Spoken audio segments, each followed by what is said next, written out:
मेथीको च्वास्स परेको अमिलो पिरो अचार आज म हजुरहरूलाई घरमै सजिलैसँगले बनाएर देखाउँदैछु। Greetings everyone, YouTube channel Amarpanchi food वर्ल्डमा हजुरहरूलाई धेरै धेरै स्वागत छ। अहिले चाहिँ मेथीको अचार बनाउने सिजन पनि हो। यो अचार चाहिँ 3-4 वर्षसम्म पनि बिग्रदैन, राम्ररी स्टोर गऱ्यौँ भने चाहिँ यसलाई बनाउनु पनि एकदमै सजिलो छ र घरमै पाइने सामग्रीहरूबाट सजिलै तयार हुन्छ।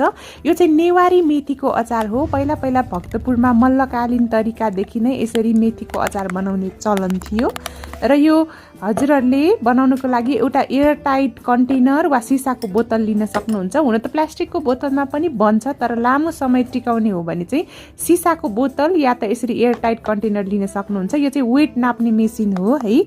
यसरी अन गरेर कचौरा वा कुनै पनि प्लेट राख्न सक्नुहुन्छ यसरी, र यो बटनमा क्लिक गरेपछि 0 आउँछ है। अब 100 ग्राम मेथीलाई लिँदैछु। यो भनेको ठुलो चम्चाको 8 चम्चा हो। र त्यसपछि 30 ग्राम चाहिँ यो तोरी लिँदैछु। 15 ग्राम चाहिँ यसरी सोपलाई लिएँ। जिरा 5 ग्राम लिएँ।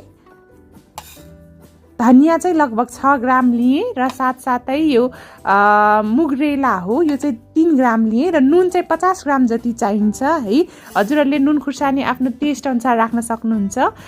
यो मेथी र नुनलाई चाहिँ सँगै राखेर भुट्दैछु है। करिब 3 मिनट एकदमै सानो आँचमा भुट्नुपर्छ। यो भुट्नुभन्दा अगाडि चाहिँ प्यान राम्ररी तातेको हुनुपर्छ है। एकदमै सानो आँचमा भुट्नु होला र यो भुट्दाखेरि चाहिँ नडढोस् भनेर मैले नुनसँगै राखेर भुटेकी हुँ। यसो गऱ्यो भने इक्वेली यो मेथी चाहिँ बिस्तारै पड्किन थाल्छ। धेरै चाहिँ भुट्नु हुँदैन, धेरै भुट्यौँ भने चाहिँ अझै तितो हुन्छ यो मेथी है। हल्का मात्रै भुट्ने हो, यतिको हेर्नुहोस् है त। हल्का पड्किन थाल्ने बित्तिकै चाहिँ यो मेथी र नुनलाई चाहिँ निकाल्नुपर्छ। तोरीको दाना चाहिँ यदि हजुरसँग नाप्ने चिज छैन भने तोरीको दाना 3 चम्चा र यो हाम्रो सोप चाहिँ 2 चम्चा होइन, जिरा 1 चम्चा, धनिया 1 चम्चा र मुगरेला चाहिँ आधा चम्चा लिन सक्नुहुन्छ है। अन्दाजले भन्दाखेरि चाहिँ अब घरमा सधैँ नाप्ने चिज नहुन पनि सक्छ है। जिरा, धनिया र सोपलाई हल्कासँगले त्यसपछि भुट्दैछु। यसलाई 30 सेकेन्ड जति यो तातो प्यानमा भुटिसकेपछि चाहिँ हामीले अर्को चिज बिस्तारै थप्नुपर्छ।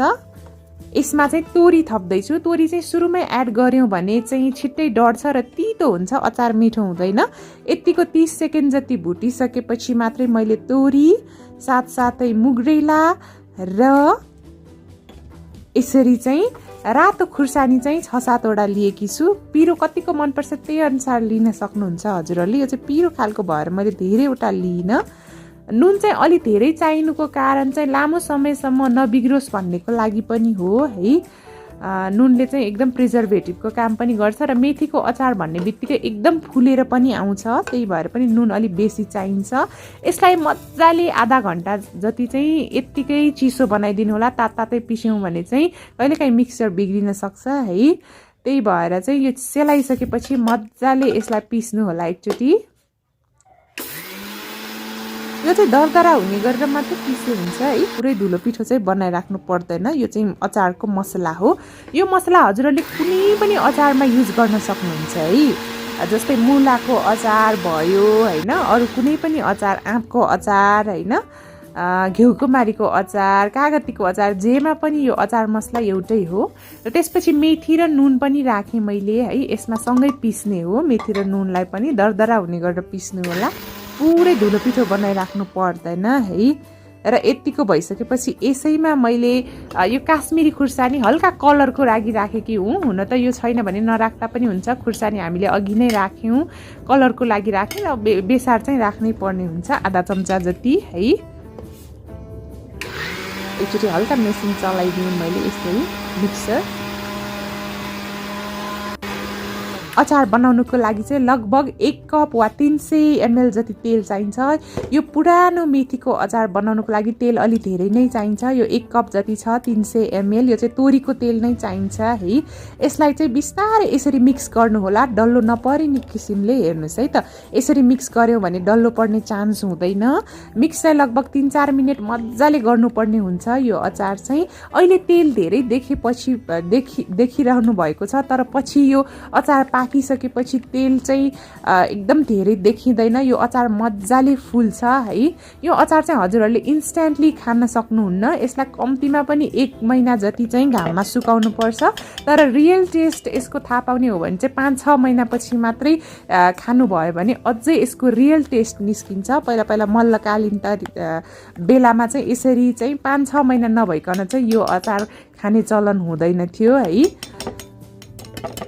यसरी मजाले तेल धेरै देखे पनि पछि चाहिँ यो मजाले तेल मसला सबै फुलेर यति मिठो हुन्छ कि हजुरहरूलाई चाहिँ एकदमै नै मन पर्ने छ यो अचार। बालकदेखि वृद्ध सबैलाई। यसमा अमिलो किन नराखेको भन्नु होला। अमिलो चाहिँ यो जुन हामीले तोरी राख्छौँ नि, कुनै पनि अचारमा तोरी राख्नुको कारण नै त्यसले चाहिँ अमिलो बनाउँछ र फर्मेन्ट गर्नमा एकदमै हेल्प गर्छ अचारलाई। त्यही भएर एक्स्ट्रा अमिलो थपिराख्नु पर्दैन। कागतीहरू राख्यो भने चाहिँ छिट्टै बिग्रिने चान्स पनि हुन्छ। यो अचार स्वास्स अमिलो पिरो ठिक्कको अमिलो हुन्छ, त्यस्तो एकदमै अमिलो पनि हुँदैन। अचार चाहिँ 5-6 महिनापछि पाक्दै गएपछि त्यति तितो पनि हुँदैन। तर 1 महिनापछि नै खान स्टार्ट गरे पनि हुन्छ। तर यसको रियल टेस्ट थाहा पाउने हो भने चाहिँ पहिला मल्लकालीन तरिकामा भनौँ न, त्यो बेलामा खाने जस्तै टेस्ट चाहिन्छ भने चाहिँ 5-6 महिनापछि खान सक्नुहुन्छ। यसलाई चाहिँ हजुरहरूले मजाले अलिकति न्यानो ठाउँमा राख्नु होला। अझ घाममा राख्नुभयो भने चाहिँ अझै राम्रो है। 1 महिनासम्म मजाले घाममा राख्नु होला। चिसो ठाउँमा फ्रिजमा चाहिँ नराख्नु होला है। यसलाई यो चाहिँ हुन त 3-4 दिनसम्म तेल माथि आएर बस्छ। बेलामा चाहिँ चलाइदिनुपर्छ सफा सुक्खा चम्चाले। अचार बनाउँदाखेरि चाहिँ सरसफाइमा पनि एकदमै ध्यान दिनुपर्ने हुन्छ अचार छिट्टै नबिग्रनको लागि चाहिँ। यसरी एयर टाइटमा बनाउनु भयो भने चाहिँ बिग्रिने चान्सै हुँदैन। पछि अचार पाकिसकेपछि होस् या बेलामा चलाउँदाखेरि होस्, सुक्खा चम्चा युज गर्नु होला। र यसरी मजाले च्वास्स अमिलो पिरो अचार तयार भइसकेको छ। मेरो मुखबाट चाहिँ पानी आइसक्यो। तर अहिले खाँदाखेरि चाहिँ तितो हुन्छ है। 1 महिनापछि खाँदाखेरि बल्ल हल्का टेस्ट आउन थाल्छ। यो फुलेर चाहिँ माथिसम्म आउँछ है यो अचार चाहिँ। त्यही भएर सिसीको माथिसम्म नराख्नु होला, यो पोखिन सक्छ। अलिकति ग्याप चाहिँ राख्नु होला। Thank you so much for watching. Bye by.